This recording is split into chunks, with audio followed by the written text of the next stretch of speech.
This meeting is being recorded. Good morning, my magnificent ones. Sue Paulson, your magnificence mentor here. Welcome to Tea with Sue. Oh, I have a delightful guest today so that you won't just hear me nattering on about whatever. It's my great pleasure to introduce Linda Finstad, who has just agreed to come and play with me today and have tea with Sue. I've had tea at her house many times over the last few years, so I thought I'd invite her to my place today. So Linda and I go way back. In fact, she had to remind me because my memory was not good enough to say, well, when did we meet? And she reminded me that we met at the farmers market. And she had a booth where she was promoting headgear for cancer patients, women who'd lost their hair. And so this was these lovely wraps. And I was so intrigued by what she was doing. Then I invited her to participate in a women's brunch at a church that I was going to at the time. Well, we had an uproariously fun time there. And the relationship developed ever since. So Linda has been my photographer when I needed headshots for my website. And she's been my teacher when I've been interested in taking some of her painting classes. So I want to just have you give a warm welcome to Linda Finstad. Linda, it's so great to have you today. Oh, hi, Sue. Thank you so much for that lovely introduction. And you're absolutely right. It's been a fabulous friendship, and I'm so grateful that you are my friend. Oh, I really am. Well, every time I come for tea, I find myself uplifted and energized, and you are the most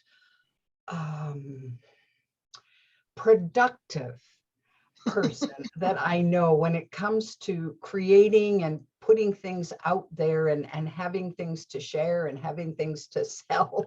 And I always feel like I'm lagging way behind when you start talking about all your many projects.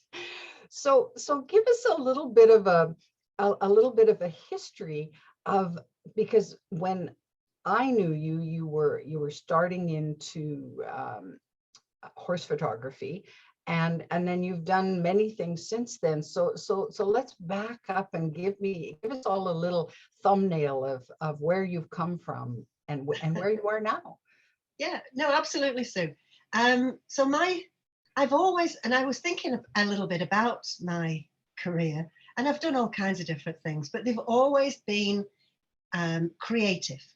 I've always earned my living in a creative way, some shape or form, and always been self-employed. So when I first came to Canada, I'll back up a little bit further than that. In England, I am from England. You'll be able to tell by the accent. I'm a nice girl, but I talk kind of funny. My background is horses. I was a British Horse Society instructor, and my whole world revolved around horses. I had a saddlery business. But when I came to Canada, I didn't really know where I fit in the horse industry. And I'd got a 2-year-old daughter. So I thought, well, I need to do something that I can be home with Kate, that is something worthwhile. Anyway, out of the blue, I got this notion that I should design specialty headwear for ladies going through chemo. I didn't even know I could sew. But I don't let things like that stop me. I never have. And as I explain how my little career has continued, you'll get a gist of that.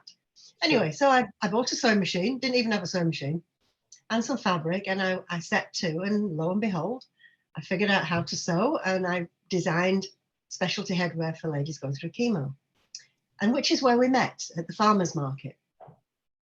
And I did that for about 10 years, and I got this epiphany. I thought, what if I lived to be, and I was 45 when I got this epiphany, what if I lived to be 90? Holy crap, am I going to sit at the sewing machine for another 45 years? And that was when I thought, no. I think I want to do something a little bit different. So I thought, well, what would you like to do? And I thought, I know, I'd like to be a photographer. And so, oh, okay, I didn't know anything about photography either, but I didn't let that stop me. So I went to school for a year to learn the mechanics. And it was when I was in school that the professor said to me, well, actually said it to the whole class, but it was all about me, really. He said, what do you really like to take pictures of?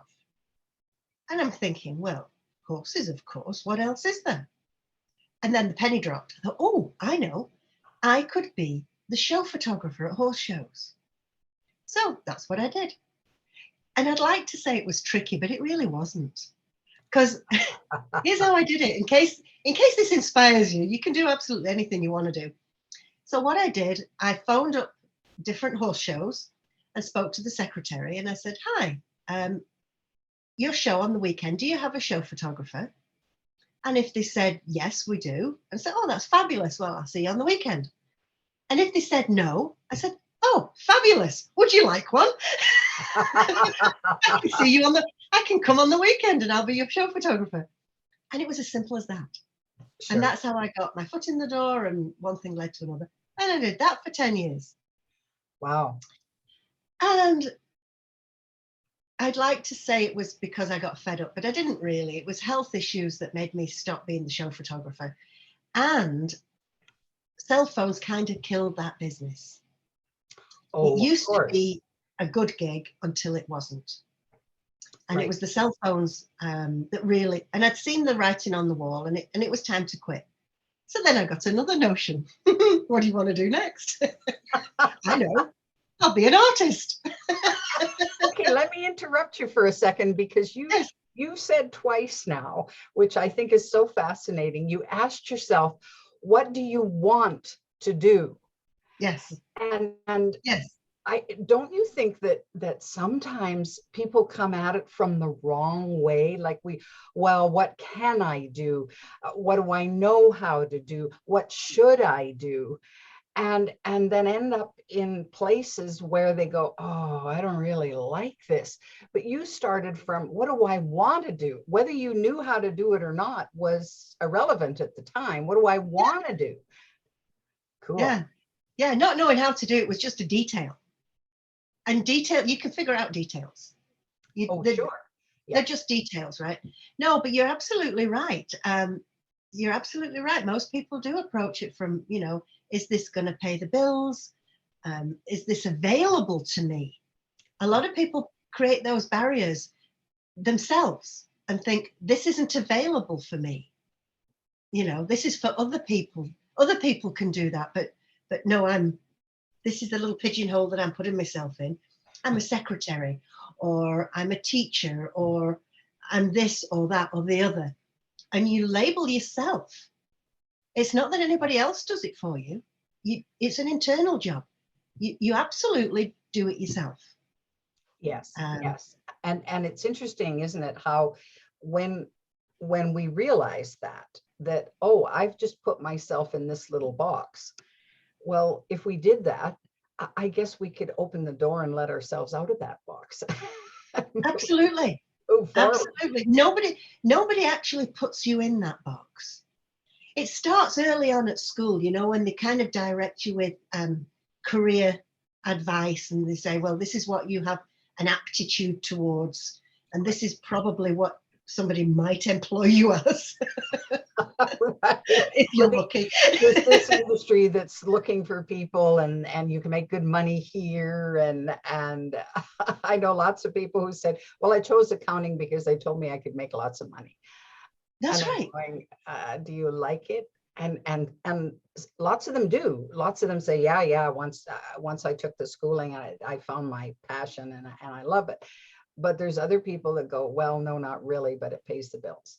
And that's right. And they feel stuck because they've chose that. You can choose something else. You don't have to stick with your first choice. Oh, that's right. I choose you really again. Don't. You can choose again. Yeah. We're not. You know what? Nobody tells you this, do they? No. Nobody tells you that you can do this, and it's not that hard, especially in North America. It's a piece of cake here. Well, from England. Sure. It's not quite as easy there. Oh, interesting. Oh, isn't that interesting? Well, Yeah. and that's perhaps why we get so many people who come from so many different countries and cultures across the world, because I think North America is known as the land of opportunity. Oh, and And it totally is. Totally is. yeah, Yeah. but you have to seize that opportunity. You have to seek it and go for it. And Yes. which yeah, I think you've had plenty of grit and determination to to say, okay, well, I don't know anything about that, but I'll learn. That's right. That's right. Oh, good. So horse photography was your next gig, which you did for 10 years and then said, oh, cell phones. I know I have just a kick-ass camera in my cell phone, which I bless every day.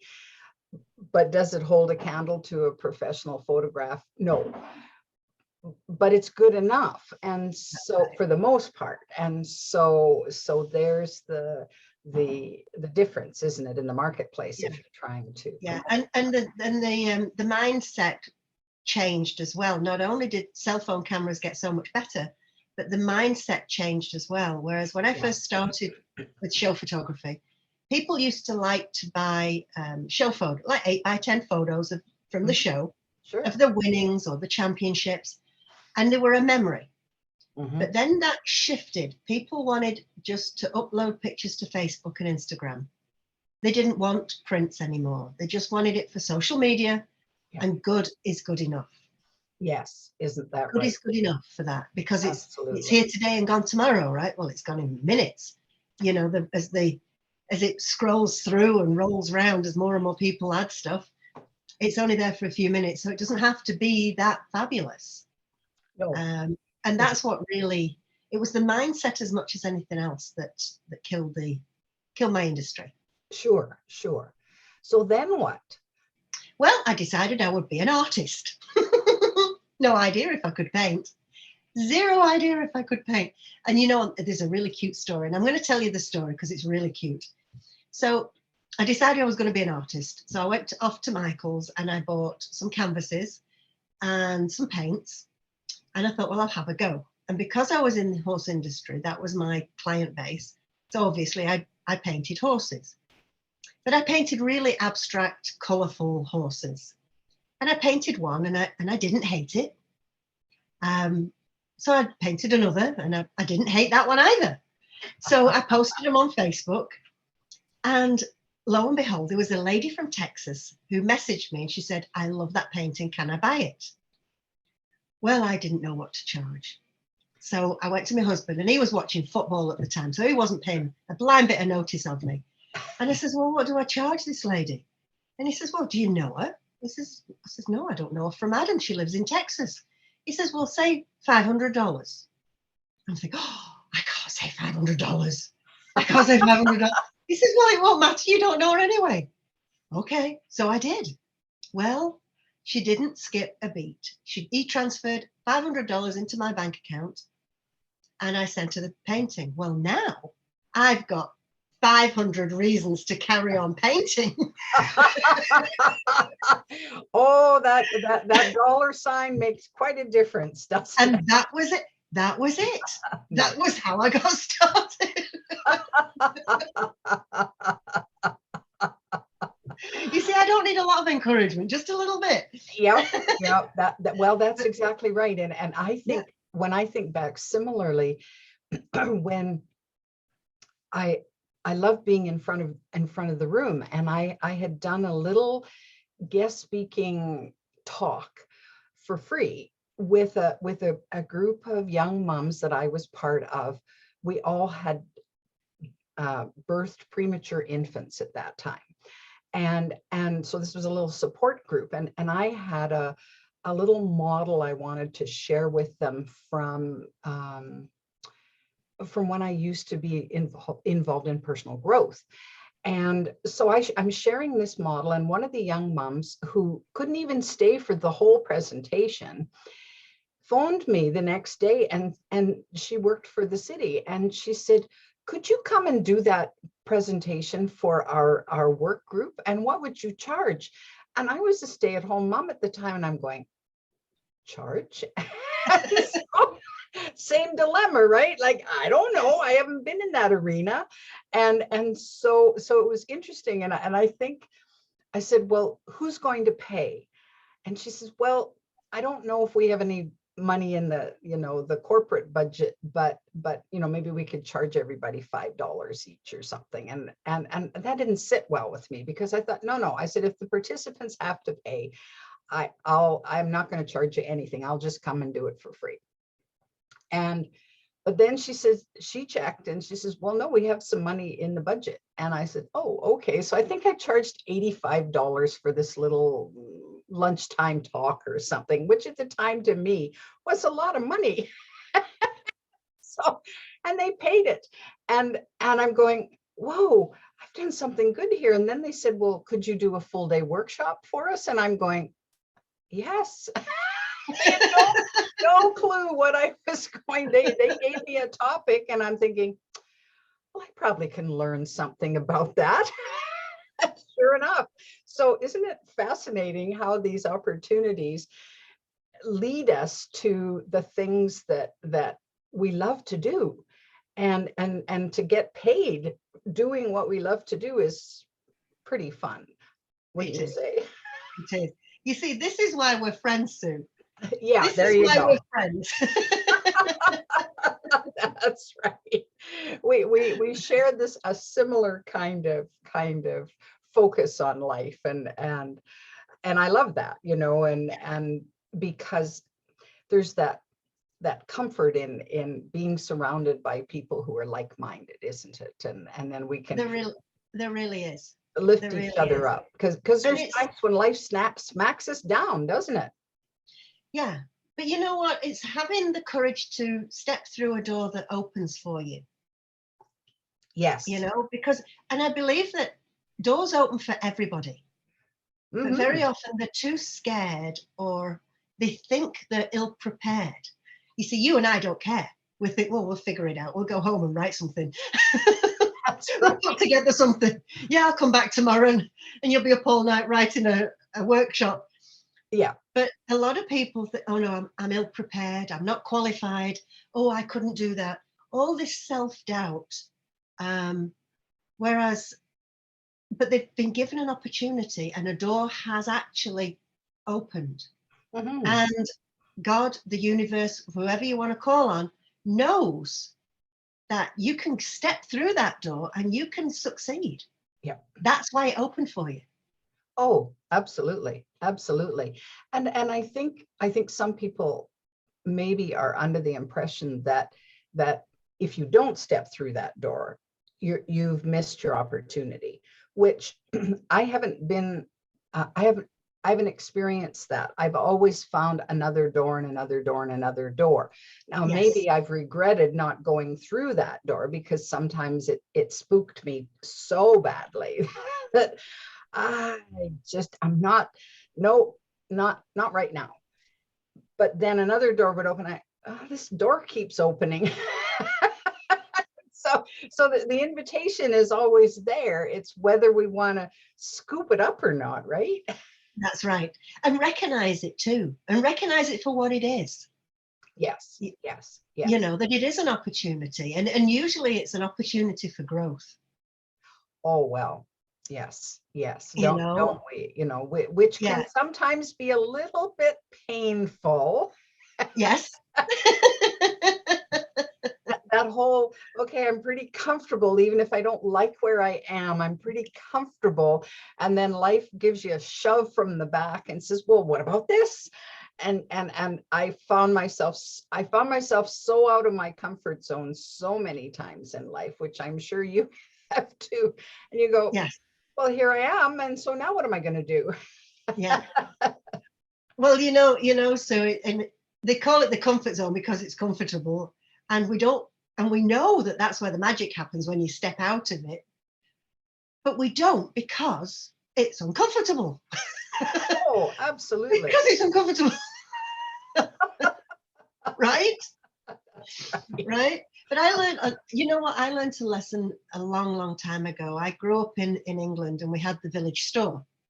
And We sold everything from newspapers to potatoes, and everybody in the family was involved in the family business, including me, because I was 12 years old. So I was old enough to serve customers and stack shelves. But there was a rule. There was a rule. Whenever a customer came into the store, you would straighten your back, you'd stick a smile on your face, you would leave behind any problems that you were experiencing at the time, and you would greet that customer with a warm welcome. No complaining, no whining and kayaking, and certainly you didn't complain at all. No. You just did it. Now, a lot of kids would think of that as child abuse or child labor, right? Yes. But you know what? Looking back, and I've been looking back on my life when I was writing this book that I've just finished, that was a very valuable lesson on how to fake it. Yeah. You know? And I know that's an old adage, you've got to fake it till you make it. But you know what? You look at actresses and sports celebrities, they all do that. They all do that. Yeah. You know, and we admire them. But they know that when they step in front of the spotlight, either on stage or at a game, they have to bring their A game. Yep, absolutely. It's no use being authentic and say, well, I don't feel very well today, I don't think I'll bother. They know they have to bring their A game. So they do the same thing. They straighten their back, they stick a smile on their face, and they get on with it. Oh, exactly. You know? Exactly. And to me, looking back, that was a really valuable lesson that I learned as a child. Sure. Yeah. And I do that still. Yep. Most of the time, I'm just faking it. Most of the time, right? And what's so fascinating about that is because we fake it because we're uncomfortable, right? I don't really know what I'm doing, and I hope it all works out, but I'm doing my best, and I'll just pretend that it's going to be just perfect, and I'll carry on. And then at some point, we move from back into a new comfort zone because we've done it enough. We've, quotes, faked it enough to really, because what do people buy? Well, people buy confidence. Yes. And when they're faced with someone who is confident in their abilities, and even if they jokingly say, which I know both you and I do, we jokingly say, oh, well, I'm just faking this. They don't believe that because they feel this wave of, I'll look after you. You're looked after when you're in front of me in whatever way that presents itself. And that's very warming and heartwarming to people, I think. And they gravitate towards that for sure. So yeah. I want to share something else I learned as a kid too. My dad died when I was 14, but he was really wise beyond what you'd think of him, I guess. I don't know how else to put it. Sure. But I'd get nervous. Well, we all get nervous about things, especially as children, right? Because there's lots of new challenges as kids. And I'd be saying, oh, I can't do this, I can't do that. And he says, what are you scared of? I says, I don't know. I don't know what I'm scared of. He said, well, I want you to sit for a minute and enjoy that feeling of being scared. I says, what do you mean? I said, enjoy it. Just sit here, just quietly, don't do anything. But I want you to really feel what that feels like, that nervous queasiness in your stomach, that lump in your throat. I want you to experience it. And I sit there thinking, what's he on about? But and then he explained to me, he says, it was just a feeling. Nothing terrible happened. It was just a feeling. Yeah. And feelings pass. Wow. So when you're scared, you sit for a minute and embrace the feeling, because it's not an actual thing. No. It's all just inside. Yep. It's all just inside. Just embrace it. Don't try and, I'll do something to get rid of this fear. No. Embrace it and recognize it for what it is. It's just a feeling. Right? Absolutely. Oh, he was a wise man. He was, right? And it's only since I've been writing this book that I've kind of reminisced on all things that you kind of learn throughout your life, right? And real gems. that kind of come and go, Yes. but Yes. real gems. Oh, isn't that wonderful? Well, now, so you've written lots of books, and I have. Oh yeah. And so tell me about this latest one, and then we're going to back up because I want you to show some of the other ones you have written. So tell us what this new one is all about. What's the title, and do you have a cover to show me? Kind of. Okay. My books haven't arrived yet. My author books haven't arrived yet, but I've got a kind of a little mock-up I can show. It's called The Art of Being Amazing. Oh. And like I was saying, that it's full of little gems. It's the book I wish somebody had given me years ago. Mm-hmm. You know, and that old adage says, I wish I knew then what I know now. I've dedicated this book to my younger self because it would have saved me so much trouble, so much anguish if I knew then what I know now.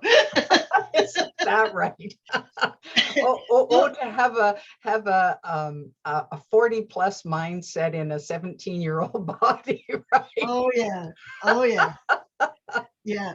But I'm very much a snapshot kind of person. So it's filled with to-dos. It's not all theory, and there's some stories, there's some anecdotes of how I've incorporated my own good advice. Mm-hmm. But there's lots of actionable steps, and not huge steps that I think, oh, well, I could never do that. Just little things. Sure. Little things over time that will make your life more amazing, and you'll grow into your awesomeness. Nice. How lovely. Well, I love that because as you know, I'm all about magnificence, and absolutely. And it doesn't matter what word you put on it. One of those big words, amazing, awesome, magnificent, doesn't really matter. It's a little bit foreign to most of us in the way we grew up, that we tended to be taught that, well, life is a self-improvement project, and you're not measuring up, and so you better fix this and look after that and so on. And to me, that's the direction that doesn't really serve when it all comes down to it, because let's face it, people are amazing. Our creative abilities, our ability to take on the world in whatever way we feel like it. But it's pretty hard to do that if we don't even have a quarter of a teaspoon of feeling amazing, right? That's right. Yeah. Nice. Yeah, no. And you know, I've called it the art of being amazing, because art in whatever form, whether it's drawing or painting or music, is a skill. Yes. It's not a God-given talent or an ability. I mean, some people have more aptitude. Yes. Granted. Sure. But it's a skill, because when you start learning to play the piano, you're terrible.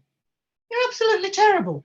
But with time and practice and somebody telling you the right steps to take, you can learn it. Right. And being amazing is exactly the same thing. Oh, sure. It's a skill, which means anybody can learn it. Oh, for sure. I think is amazing. It is, because you just tap in, don't you? You start tapping into, and then it grows and grows and grows and grows. So yeah. Okay, show us the little mock-up that you had for your cover. Yeah. So this is what it looks like, and it's illustrated. Oh, that's what makes this such a fun book.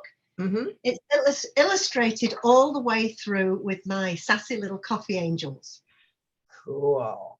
So there's 100 angels, and they have their own wit and wisdom that it's kind of a different take on life, which adds some humor to the book. It's a really fun book to read. Oh, nice. So you've got so coffee angels. So tell us something about coffee angels then. What is that all about? Oh, that's a whole different story. So I found a way to turn coffee into cash. Nice. And it started at the beginning of the pandemic. I typically paint with acrylics and like lovely bright colors. Anyway, at the beginning of the pandemic, I was out of some of my colors, and I thought, you know what? I'm just going to use what I got. So I was rummaging around and experimenting with different things, and I started painting with coffee. and totally got hooked. Oh, Totally got wow. hooked. It's Yeah. such a fun medium to paint with. So it's a little bit similar to watercolor painting, Mhm. and you paint on watercolor paper. Sure. But totally got hooked, and it changed the course of my art career. I know that sounds trite. It really does. But I started painting these angels.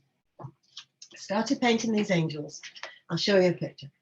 And they're not your typical angels. My angels have got big bums, frizzy hair, and even bigger attitudes. And I would post them every. Voluptuous. Oh yes, magnificent in their voluptuousness. Nice.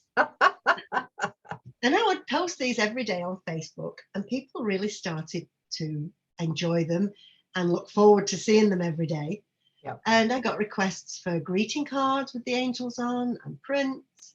And I filled 4 books. I've written 4 different books. So Wow. I'll show you. The first one I wrote was Coffee Time with God. So this one has got different, not so much angels, but all kinds of different Sure. different pictures in, Oh, fun. and Bible verses.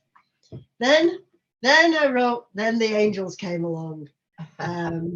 Yeah, the angels came along. You know, so, and these angels, let me just find, yeah. So these angels all wear polka dot dresses. Oh, fun. They'll all wear polka dots. Nice. Nice. So this is why I wear polka dot, and I wear this all the time. I've got 5 dresses exactly the same. And this is it. You know what? I wish I'd have thought of it years ago. It's like being 8 years old. And my mum's laid my frock out on the bed for me. I never have to worry about what I'm going to wear ever again. Nice. This is nice. it. This Isn't is it. that great? Yeah. Yeah. Yeah. Yeah. So easy. It's part of your signature. Oh, yeah. Absolutely. Yeah, Yeah, absolutely. Isn't that great? So you've got angel wisdom, but you also have chicken wisdom. I do.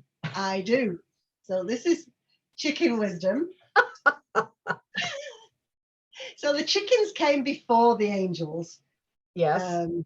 The chickens came before the angels, and this is this is a light-hearted look at life through the eyes of a chicken. So it's a book of funnies, basically. And I mean, way to aim high with your literary aspirations. It's a bathroom book.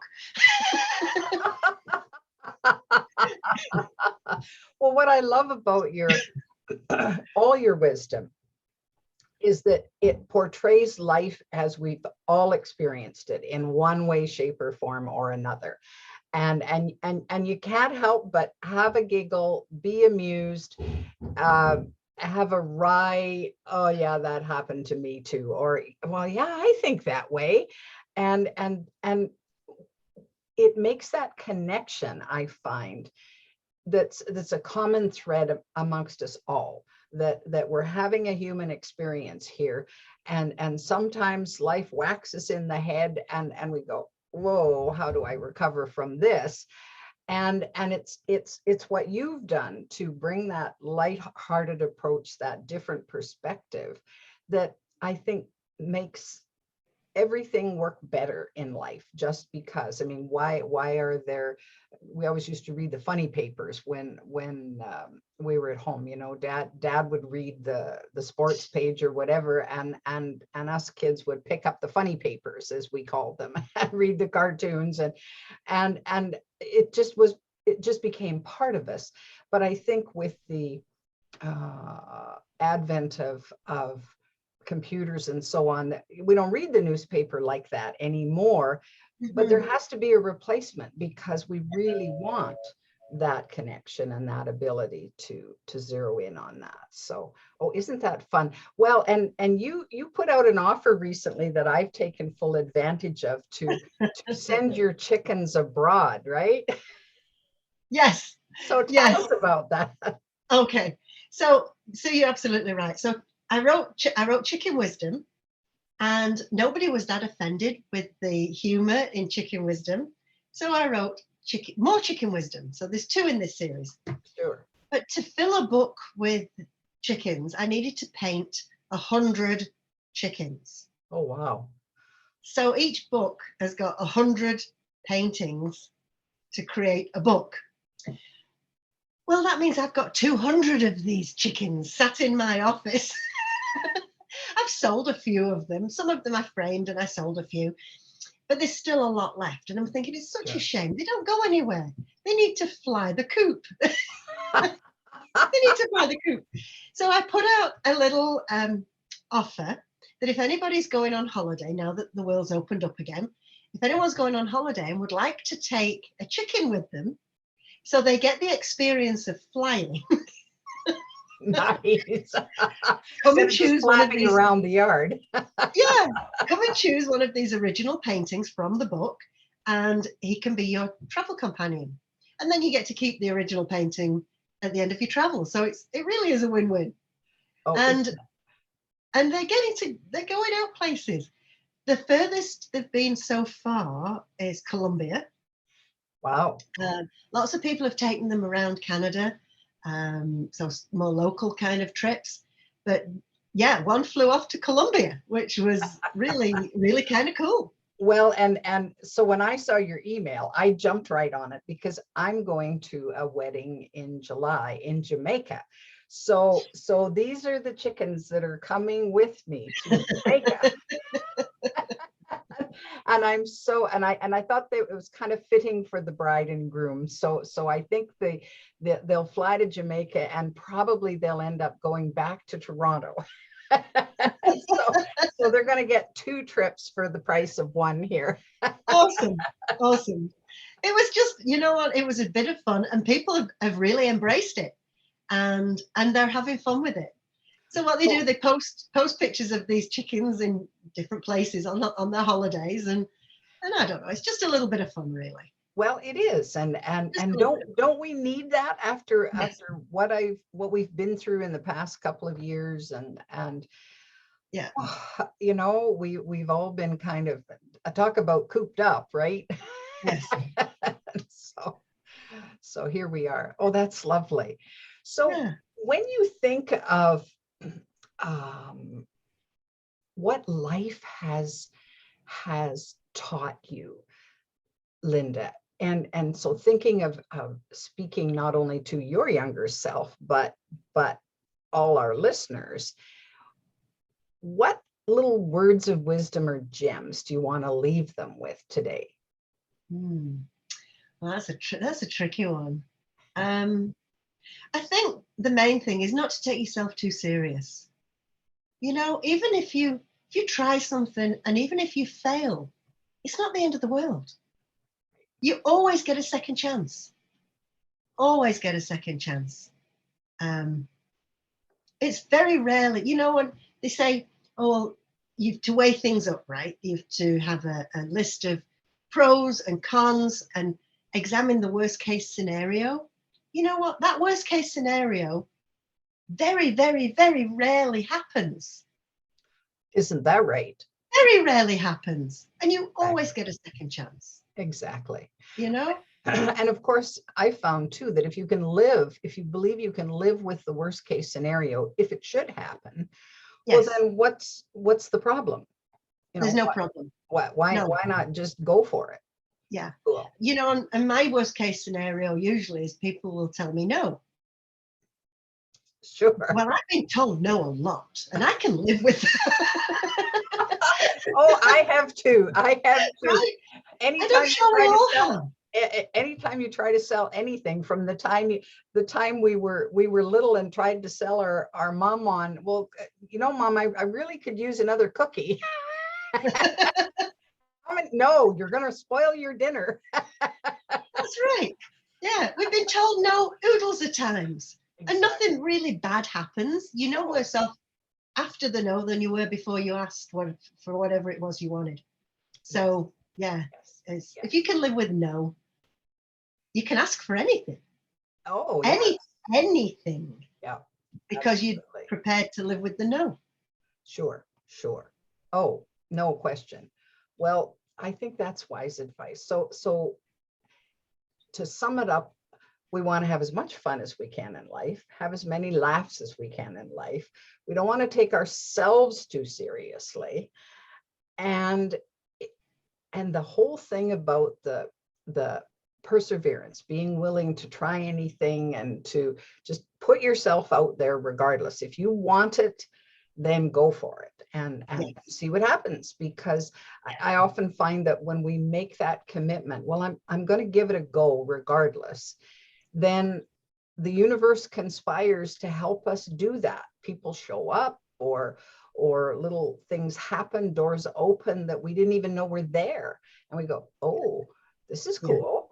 And it's that mindset, I think, that instead of the, well, I could never do that. Well, who says? That's right. That's right. It's all a lie. It's all a lie. You know, and like this positive thinking thing, which is great. I do believe you should think positively. Yeah. But it only gets you so far. Right. You know, positive thinking is great, but if you want to learn to swim, you've got to put a swimsuit on and get in the water. Positive thinking isn't going to make you a swimmer. No, it isn't. You know? Right. And like positive thinking isn't going to generate a bag of money so you can go on a cruise. You've got to do what it takes. Yeah, And absolutely. it's the doing, right? You've got to do whatever it takes. Yes. To make that happen. Yes, that's right. And as we've said, most of the time that means throwing yourself out of your comfort zone and giving it a whirl regardless. Yes. And the results will be whatever the results are.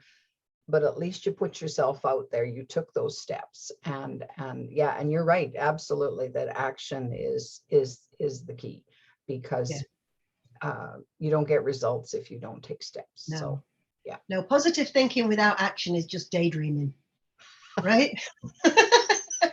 That's right, like the whole win the lottery thing, but you never buy a ticket. That's right. Yeah, without action it's just daydreaming. Yeah, that's right. Well, Linda, this has been such a delightful time with you. I'm so glad you agreed to come and have tea with me. Now, where can people find you? I am going to put the descriptors in the description of the video. I am going to put your website and so on, but just tell us out loud in case somebody has a pen handy and wants to jot it down. If you wanted to talk to me, you can email me at hats like you put on your head @shaw.ca, or if you wanted to check out some of my artwork and the books that I've written, it's famouscoffeeartist.com. Wonderful, wonderful. When I Googled you, you came up as the most prolific coffee artist, which I thought was so cool. So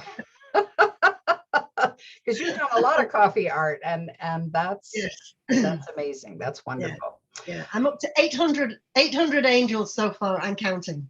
Oh wow, 800 coffee angels, and so I think you're going to go for 1,000, right? Why not? I think so. Yeah, might as well, right? Oh yeah, when you get to 1,000, then you can decide what you're going to do after that. Yeah. Wonderful. Linda, thank you so much. It's been a pleasure to have you as my guest today. We'll do this again and keep in touch with one another as far as new breaking developments, because there's always more.